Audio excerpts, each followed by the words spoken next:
Hello friends, good evening. तो आज की इस वीडियो में हम निफ्टी बैंक निफ्टी का एनालिसिस देखेंगे for the coming 3 days. Today is the almost 9 day जब निफ्टी रेड में बंद हुई है। इसे अपने 200 डे मूविंग एवरेज के नीचे भी क्लोज हो गया है। तो क्या मार्केट और बड़ी फॉल में जाएगा या रिवर्स होगा?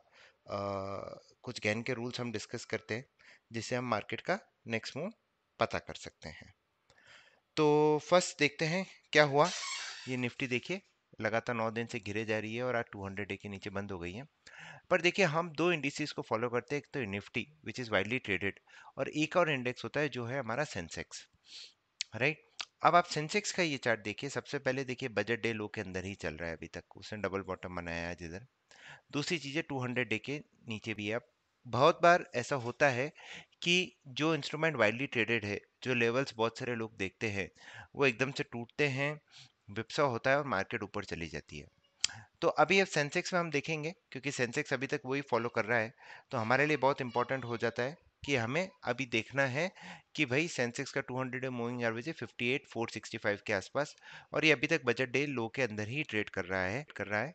तो अभी हमें देखना है कि भाई क्या नेक्स्ट मूव हो सकता है। तो ये चीज़ भी आपको ध्यान में रखनी है, अगर निफ्टी के साथ सेंसेक्स को भी देखते रहना चाहिए। It gives you a better clarity in perspective. अब देखिए 9 दिन डाउन हुआ है, तो ये पहले कभी हुआ है? तो पहले एक बार 2019 में दो बार मुझे ध्यान है। जैसे यहाँ पे देखिए 1 2 3 4 5 6 7 8 9।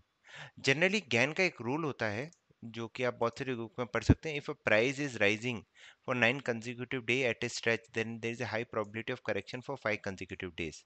इसका उल्टा भी ट्रू है। Vice versa, if price is falling for 9 consecutive days at a stretch, then there is a high probability of a rally of 5 consecutive days. This ratio of 9:5, 9 बहुत ही इंपॉर्टेंट माना जाता है। तो अब यहाँ पे देखिए 9 बार गिरा, 1 2 3 4 5 6 7 8 9। फिर 1 2 3 4 5 दिन तक ग्रीन कैंडल बनी। देखिए 2000 यहाँ पे फिर हुआ था, 1 2 3 4 5 6 7 8 9। फिर मार्केट ने कंसोलिडेट किया 1 2 3, लगभग 3 दिन में। पर ये 3 दिन में तो बहुत बड़ा रिट्रेसमेंट हुआ था। ये 1% राइज, 1% राइज, और ये मालूम नहीं कुछ इवेंट हुआ होगा, इलेक्शन का रिजल्ट या कुछ हुआ होगा, तभी ये मार्केट एक ही दिन में 4% बढ़ी है। पर जो भी है, आप देख सकते हैं कि आज हमारा जीडीपी का डेटा भी आ गया है। तो ये एक इम्पॉर्टेंट कैरेक्टरिस्टिक्स है। एक और जहाँ तक मुझे ध्यान है 2015 में भी हुआ था, तो वहाँ पे भी जाके देख लेते हैं। 2015 03/27। यहाँ पे भी हुआ है, ये देखिए 1 2 3 4 5। हाँ, रेड में ही क्लोज है। 6 7 8 और फिर रेगुलर 1 2 3 4। तो ये रूल अच्छा काम करता है। तो आप देखते हैं क्या होता है। रूल्स आपके सामने, रिस्क रिवॉर्ड शॉर्ट का नहीं है, पर हाँ 200 डे के नीचे क्लोज हो रहा है। तो this is something, last time इधर क्लोज हुआ था 2 दिन, फिर एक ही बड़ी कैंडल बनी थी। तो I am expecting 200 to 250 points candle in Nifty एक ही दिन में बनेगी। तो वो चीज़ आप ध्यान रखिएगा। कब हो सकता है? या तो जनरली अगर आप देखेंगे कि जो भी नया न्यू मंथ, आज मंथ क्लोज हुआ है, तो first month of the first month हम जनरली लो बनाते हैं और नेक्स्ट दिन से रिवाइव रिवर्सल होता है। तो कल हो सकता है एक और रेड कैंडल बन जाए और फिर थर्सडे को एक्सपायरी वाले दिन एक अच्छा रिवर्सल हो सकता है, क्योंकि एक इंपॉर्टेंट एस्ट्रो डेट भी है। उसका वीडियो मैं बनाने की कोशिश करूंगा। अगर हम मंथली चार्ट पे चले जाए, मंथली पे क्या हो रहा है देखते हैं। मंथली पे देखिए फर्स्ट टाइम 3 ग्रीन कैंडल्स एक साथ दिख रही है। ये पहले कभी हुआ है? यहाँ पे हुआ था 1 2 3, उसके बाद एक बहुत ही स्ट्रॉन्ग रिवर्सल आया था। तो 3 रेड कैंडल्स यहाँ पे भी देखिए 1 2 3 4, फिर एक अच्छा रिवर्सल आया। तो प्रोबेबिलिटी है कि मार्केट में एक तेजी बन सकती है, प्रोवाइडेड हम कुछ इंपॉर्टेंट लेवल्स जोड़ें, जो अभी हम डिस्कस करेंगे। तो ये तो हुआ निफ्टी की बात। अब हम लेवल्स की तरफ नज़र मार लेते हैं एक बार। तो सबसे पहले यहाँ पे चलते हैं हम अपने ज्ञान के लेवल्स के ऊपर। ये टॉप पे अच्छा करेक्शन आ रहा है, टॉप पे हमने लगाया। ये देखिए 17,274, उसके नीचे गया तो 17,012 तक जा सकता है। अगर 274 हेल्ड किया, आज का लो भी आप देखिए कितना था, 255, और 274 के ऊपर क्लोज हुआ तो 538 तक हम वापस जा सकते हैं। नाउ एक इंपॉर्टेंट चीज है 24th वाली candle. This is a very very important candle. इसका हाई है 17,600। ये एक लेवल है जिस पर आप नजर रखिए। पुल बैक पे जब भी मार्केट आए ये लेवल को क्रॉस होना जरूरी है। ये लेवल इंपॉर्टेंट क्यों है? क्योंकि ये हमारा गैन का स्कैनर है। इसमें देखिए 3 दिन रेगुलरली आया है ये। 24th February from different top bottom, 6 March 2009, 29th April, 4th April 2022। तो ये 24 मार्च का जो हाई है विच इज 17,600। 23rd एक गैन की डेट भी थी जिसका है 620। तो 17,600 से 620 के ऊपर अगर क्लोज होता है मार्केट तब मैं मानता हूँ कि एक अच्छा बाय सेल ऑन राइज से बाय ऑन डिप्स का मार्केट बन गया है, which is far far away.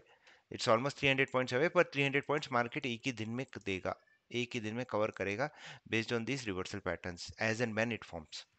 तो ये निफ्टी का हुआ। तो हमें जो लेवल ध्यान में रखना है वो है कि टॉप पे लगा है हमने 274 होल्ड किया तो 538 तक जाएगा 804 पर 600 एक इंपॉर्टेंट लेवल है।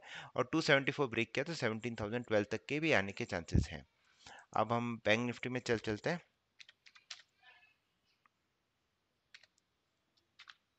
ये बैंक निफ्टी का चार्ट भी आ गया है। बैंक निफ्टी का चार्ट थोड़ा स्ट्रांग लग रहा है क्योंकि 23rd को देखिए एग्जैक्ट बॉटम बना दिया है इसने। अभी तक उस लो के ऊपर ही सस्टेन कर रहा है। तो जब तक 40,049 के ऊपर है, 4450 के ऊपर 4853 और 41,259 तक की तेजी देख सकते हैं। और बॉटम में 40,049 के नीचे अगर गया तो फिर ये 39,650 तक आ सकता है। और बैंक निफ्टी अभी भी अपने 200 डे के बहुत ही ऊपर है, तो उसमें कोई प्रॉब्लम नज़र नहीं आ रही है। और इसके अलावा एक और चीज़ जो हमें देखनी थी, एक अडानी के स्टॉक्स का भी आपको बता देता हूँ। अडानी एंटरप्राइजेज में एक अच्छी रैली आई है आज। तो क्या ये रैली कंटिन्यू है या वापस सेल एंड राइज है? देखिए सबसे पहली बात है, अडानी ने बनाया outside bar pattern. Outside bar patterns are very very strong reversal pattern, especially when they form at the top and bottom. तो इसके मैं टारगेट्स निकाल देता हूँ। ये आउटसाइड बार पैटर्न बनाए, अगर आज का हाई है 1398 बराबर, 1398 अगर होल्ड किया तो हमारा पहला टारगेट होगा 1545, 1692, 1839, 1986। और अगर ये गया 1103 तो फिर 956 ये हमारे नीचे के लेवल से। मार्केट में बेरिशनेस है, पर देखिए अगर 1398 1400 टूटता है तो 1545 1692 तक हम आराम से आ सकते हैं। तो ये हुआ अडानी के बाद। स्टॉक्स का मैंने बता दिया, गैन का 9:5 का रूल बता दिया है। 9 is an important this thing in Gann, important number in Gann. Levels हमने डिस्कस कर दिए, इंट्राडे के लेवल्स में वेबसाइट पे डाल दूंगा। पहले जब मार्केट ने 9 डेज गिरा था तो क्या हुआ था ये सब हमने यहाँ पे डिस्कस कर लिया है। तो अब आप इन सब चीज़ को प्रैक्टिस कीजिए। देखिए आपके एनालिसिस में आपको हेल्प करता है। हेल्प करता है तो अच्छी बात है, नहीं करता है तो इस एनालिसिस को इग्नोर कीजिए and focus on your analysis. Because conviction ही पैसा बना सकती है। मैं कुछ बोल दूं आप कुछ सुन ले उससे नहीं होता है। Conviction is must if you really want to be a good trader and you want to make some decent money in the market. So yeah, that's about it. Thank you very much. Stay disciplined. Best of luck.